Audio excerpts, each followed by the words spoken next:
बार राजा और रानी दोनों तीर्थ यात्रा में गए। कुछ दिनों के बाद जब वो तीर्थ यात्रा करके वापस आते हैं तो क्या देखते हैं, जहाँ तक उनका राज्य था सब पानी पानी हो गया था। भूकंप से उनका राजमहल जमीन में धंस गया था। ये सब देख के जो रानी थी वो रोने लगी। वो दुख से भर गई कि मेरा परिवार, धन दौलत सब कुछ समाप्त हो गया। वो रानी रोने लगी, परंतु जो राजा थे वे हंसने लगे। राजा को हंसते हुए देखकर रानी ने कहा कि राजन, आपको क्या हो गया है, आप हंस रहे हैं? आपको दुखी होना चाहिए, रोना चाहिए, किंतु आप ये सब देख के हंस रहे हैं। तो जो राजा थे वे ज्ञानी थे। राजा ने कहा कि मैं किसके लिए रोऊं? तब रानी ने कहा कि राजन, आप कैसी बात करते हैं? तब राजा ने कहा कि मैंने रात में एक स्वप्न देखा। स्वप्न में क्या देखा कि मैं इंद्र के सिंहासन पे बैठा हूँ। कई अप्सराएं मेरी सेवा में लगी हैं, सैकड़ों पुत्र हैं, पुत्र वधू हैं। और वो रात का स्वप्न था और ये सब क्या है, एक दिन का स्वप्न है। छोटा सा राज्य मिला था, 2-4 पुत्र वधू थे। तो बताओ मैं उसके लिए रोऊं या इसके लिए रोऊं? आखिर दोनों तो स्वप्न ही है। वो पल भर का स्वप्न है, रात का स्वप्न है, और ये जागते हुए 70-80 वर्ष का स्वप्न है। किंतु ये दोनों ही एक दिन छूट जाने वाला है। इसलिए सदगुरु कबीर साहिब जी ने कहा है, सपने सोया मानवा, खोली जो देखे नैन, जीव परा बहु लूट में, न कछु ले न देन। जैसे हम लोग रात में सोते हैं, गहरी नींद हो जाती है तो हम कुछ नहीं देखते स्वप्न, किंतु अर्ध सुसुप्ति होती है, उसमें हम लोग स्वप्न देखते हैं। और उस स्वप्न में हम कभी कभी ये भी देखते हैं कि जो शेर है, बाघ है, हाथी है, उससे खदेड़े जाते हैं। कभी कभी सर्प, बिच्छू से हम भयभीत होते हैं। तो कभी कभी हम स्वप्न देखते हैं कि कोई चोर डाकू हमें लूट रहे हैं। इसी प्रकार कई बार ऐसे भी स्वप्न होते हैं कि सोचते हैं कि हमें बड़े पद पे पद मिला हुआ है, हमें बहुत मान सम्मान मिल रहे हैं, हम बहुत खुश हैं, सारी सुख सुविधाएं मिली हुई है। इस तरह के भी हम लोग स्वप्न देखते हैं। परंतु जैसे आँख खुलती है सब कुछ समाप्त हो जाता है। संसारिक जीवन एवं संसारिक उपलब्धियों की यही हाल होती है। देखो, हाँ, वो तो पल भर का रात का स्वप्न होता है, परंतु हम दिन में क्या स्वप्न देखते हैं? हमें सुंदर शरीर मिला हुआ है, बलवान शरीर मिला हुआ है, हमें मान सम्मान मिल रहे हैं। इस तरह के जागते हुए स्वप्न देखते हैं, परंतु सब कुछ एक दिन छूट जाने वाला है। हम संसार को देखें, संसार के जो बड़े बड़े महापुरुष हुए हैं, प्रतिभावान, ऐश्वर्य संपन्न, परंतु आज वो केवल चर्चा के विषय रह गए हैं। इसी प्रकार अनादिकाल से पता नहीं हमें कितने परिवार, कुल कुटुंबी मिले, परंतु आज वो नहीं है, सब कुछ छूट गया है। सदगुरु कबीर साहब कहते हैं, भूला लोग कहे घर मेरा, जा घर में तू भूला डोले, सो घर नहीं तेरा। साहब कहते हैं, जो भूले लोग हैं, जो मोह माया में आसक्त है, वो लोग कहते हैं कि मेरा है, मेरा है। देखो, लोग क्या करते हैं, एक जमीन खरीदते हैं और उस जमीन को अपने नाम में बैनामा करवाते हैं, अपने नाम में करवाते हैं ना। फिर उस पर ईंट, मिट्टी, सीमेंट आदि से मकान बना लेते हैं और कहते हैं यह मकान मेरा है। देखो, आप तो केवल उस मकान को बनाए हैं, परंतु उस मकान में न जाने कितने कीड़े मकोड़े जन्म लेते हैं और उसी में एक दिन मिल जाते हैं। जब हम जमीन को अपने नाम करवाते हैं तो जमीन हम पे हंसती है। वो कहती है कि अरे तुम लोग मेरा क्या नाम कराओगे, किंतु एक दिन तुम सब मिट्टी में मिल जाओगे। परंतु जो मोही होते हैं, जो प्राणी पदार्थ में आसक्त होते हैं, वे कहते हैं मेरा है मेरा है। व्यवहार के लिए कहना पड़ता है कि हाँ घर मेरा है या तुम्हारा है, किंतु जो ज्ञानी पुरुष होते हैं वे एक तृण को भी अपना नहीं मानते, इसी में अनासक्त रहते हैं। संसार में रहेंगे, खाएंगे पिएंगे व्यवहार करेंगे, परंतु अनासक्ति पूर्वक करते हैं। किंतु हम लोग उसी में भूले रहते हैं कि मेरा है, और एक दिन मेरा मेरा करते करते सब कुछ छूट जाने वाला है। किंतु हम लोग, हमारी दृष्टि कहाँ होती है? शरीर स्तर तक होती है। जो महापुरुष जीवन को समझते हैं उसी तरह वो जीवन को जीते भी हैं, परंतु हम लोग शरीर को केवल शरीर तक ही समझते हैं, शरीर से आगे सोच ही नहीं पाते। इसलिए हम जीवन भर केवल शारीरिक सुखों को बटोरने में ही उलझे रह जाते हैं, शारीरिक संबंधों में उलझे रह जाते हैं, उससे आगे निकल नहीं पाते, क्योंकि हमने जीवन किसे माना? शरीर को ही जीवन मान लिया है। इसलिए शारीरिक सुख को बटोरने में ही अपना पूरा जीवन लगा देते हैं, परंतु जो प्राणी पदार्थ हमें मिले हुए हैं वे सब एक दिन छूट जाने वाले हैं। संत महापुरुष कहते हैं हमें आज जो भी मिला, जैसा भी मिला, आज मिला है, परंतु वह सदा रहने वाला नहीं है। देखो लोग क्या करते हैं, ट्रेन से यात्रा करते हैं। जब वो ट्रेन से यात्रा करते हैं, सुनाई दे रही है आप लोग को? सुनाई दे रही है। ट्रेन से यात्रा करते हैं तो रिजर्वेशन कराते हैं ना। अब वो स्टेशन में पहुंच जाते हैं, ट्रेन में बैठ भी जाते हैं, और जैसे उस सीट पे बैठते हैं फिर उस सीट के प्रति एक अपनापन हो जाता है, उस सीट के प्रति ममत्व हो जाती है। और यदि कोई दूसरा उस सीट पे आके बैठे तो हम लोग क्या कहते हैं, यह सीट हमारी है, हमने इसे रिजर्वेशन कराई है, आप दूसरे सीट पे जाके बुरा हो जाते हैं। देखो हम दूसरे के बारे में यही सोचते हैं, दूसरे को दुख देना चाहते हैं, दूसरे की बुराई करते हैं, उससे पहले उनका कुछ बिगड़े या ना बिगड़े, परंतु अपना पहले बिगड़ जाता है।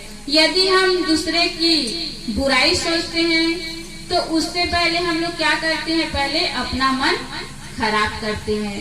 पहले हम स्वयं सोचते हैं दूसरे के बारे में, तभी तो उसकी बुराई करते हैं, उसकी चर्चा करते हैं ना।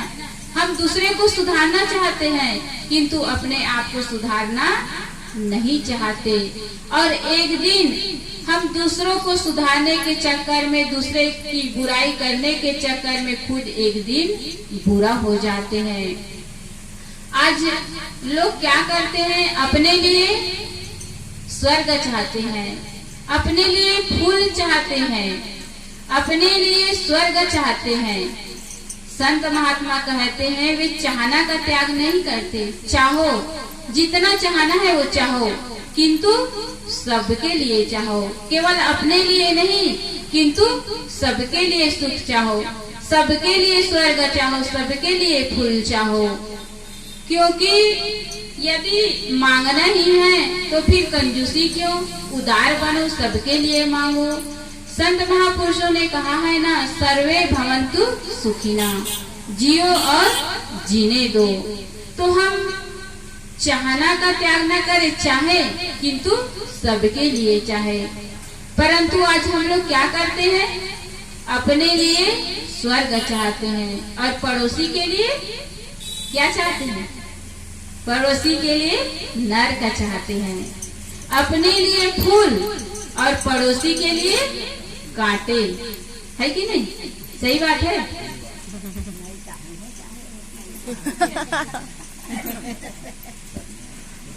अपने लिए फूल चाहते हैं, पड़ोसी के लिए कांटे चाहते हैं। अपने लिए सुख चाहते हैं और पड़ोसी के लिए दुख चाहते हैं। कई जगह देखो, पड़ोसी का बच्चा पहला नंबर आ गया ना, तो क्या बात करेंगे, अरे वो चीट वीट किए होंगे या पैसा दिए होंगे तभी फर्स्ट आ गया। किंतु जो मेहनत की है उसे वो नहीं देखते, किंतु बुराई करने में पहला हो जाते हैं। इसीलिए अपने लिए फूल और पड़ोसी के लिए कांटा चाहते हैं। अपने लिए हित चाहते हैं और पड़ोसी के लिए अहित चाहते हैं। किंतु पड़ोसी के बारे में हम अहित सोचते हैं। हमारे अहित सोचने से उनका बुरा हो या ना हो, परंतु हमारा बुरा जरूर होता है। पहले हमारा मन गंदा जरूर होता है। हम दूसरों के लिए गड्ढा खोदते हैं तो गड्ढा में हमें पहले उतरना पड़ता है। एक बार की बात है, एक व्यक्ति अपने पास एक गधा रखा हुआ था। वो गधा उनका बहुत प्यारा था। वो गधा से बहुत प्यार करते थे, बहुत लगाव था। एक दिन जो गधा था वो बीमार पड़ गया। अब बीमार पड़ गया तो उनका एक मित्र डॉक्टर था, तो अपने मित्र डॉक्टर के पास गए और डॉक्टर से कहा कि मित्र, मेरा जो गधा है वो बीमार पड़ गया है, उसके लिए मुझे कुछ दवाई दो ताकि वो ठीक हो जाए। तो जो डॉक्टर थे वो अपने मित्र को कुछ दवाई दिए और दवाई के साथ में एक पोंगरी दिए। जानते हैं ना पोंगरी? जानते नहीं जानते आप लोग? पोंगरी नहीं जानते? इतना बड़ा होता है, बांस का पोला बीच से इधर से उधर डाल दो, कुछ भी निकल जाए, है ना? तो पोंगरी दिया। अब वो अपने घर वापस आ गया दवाई और पोंगरी लेके। उसने पूछा डॉक्टर से कि डॉक्टर साहब, आपने दवाई दिया ये तो समझ में आया, परंतु इस पोंगरी का क्या करूं? तब डॉक्टर ने कहा कि इस दवाई को पोंगरी में डाल देना और उसे गधा के मुंह में रखना और इधर से फूंक मारना, फिर वो गधा के पेट में चला जाएगा और जो तुम्हारा गधा है वो टनाटन हो जाएगा। अब वह व्यक्ति अपने घर वापस आ गया।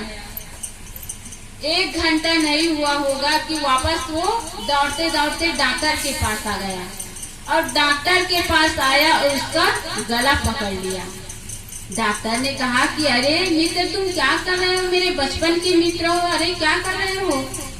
तो जो उनका मित्र वो था वो कहने लगा, अरे डॉक्टर साहब, तुमने कैसे दवाई दिया कि मेरा पेट तो जल रहा है, मेरे पेट में जैसे आग लग गई है। तो जो डॉक्टर था वो आश्चर्य में पड़ गया, अरे परंतु मैंने तो दवाई गधा के लिए दिया था, बताओ आखिर बात क्या है? तब उनके जो मित्र थे वे कहने लगे कि देखो, मैं दवाई लेके घर गया, उसे पोंगरी में डाला और गधे के मुंह में रखा और जैसे मैं फूंक मारने वाला था उधर से गधा ने फूंक मार दिया और दवाई मेरे पेट में चला गया और ये हाल हो गया।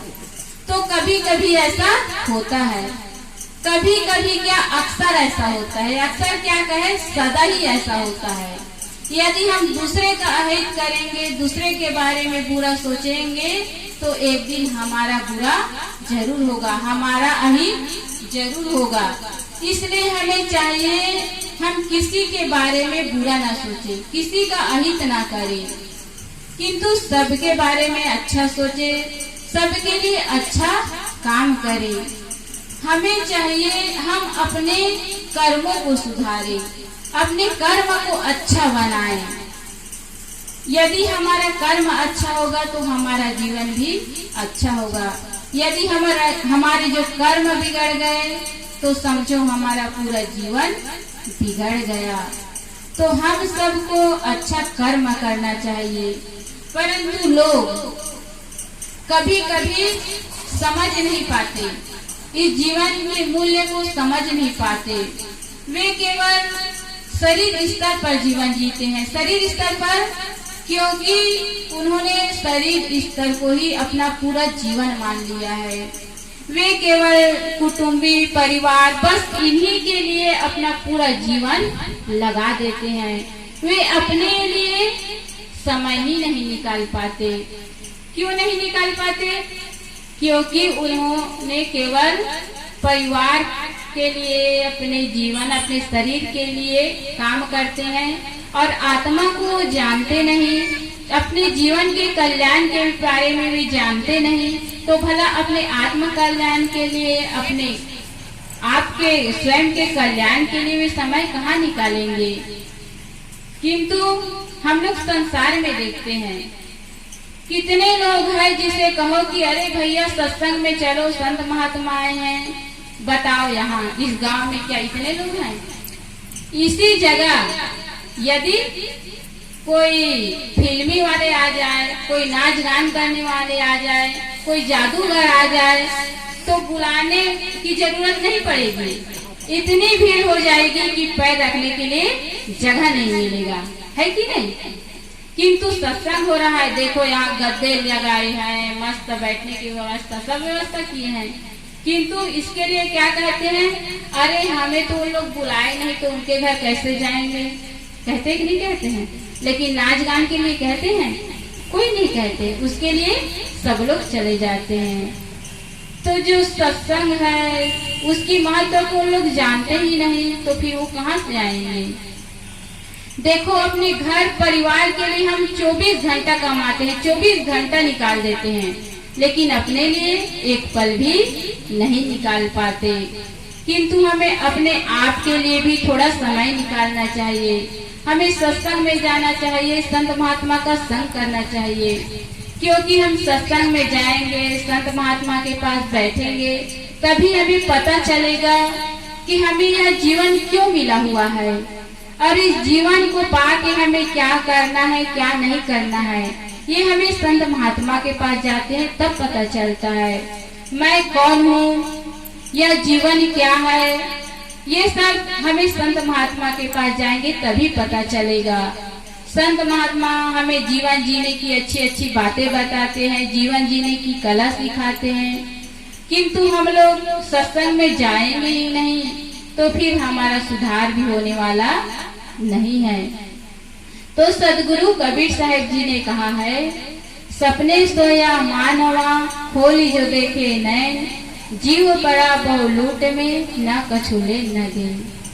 साहेब कहते हैं हमें जो प्राणी पदार्थ मिले हैं सपने के समान मिले हुए हैं, है ना?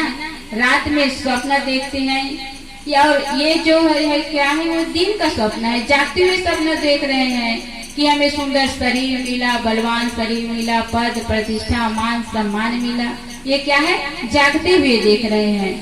परंतु रात का स्वप्न हो चाहे या दिन का स्वप्न हो, एक दिन सब कुछ छूट जाने वाला है। हम अनादि काल से पता नहीं कितने जन्म लिए, कितने पुत्र मिले, पत्नी मिली, बीवी बच्चे सब मिले, कुटुंब मिला, परिवार मिला, किंतु सब कुछ छूट गया। आज हमें कोई याद है क्या हम पहले जन्म में क्या थे? कुछ याद है? किसी को नहीं है।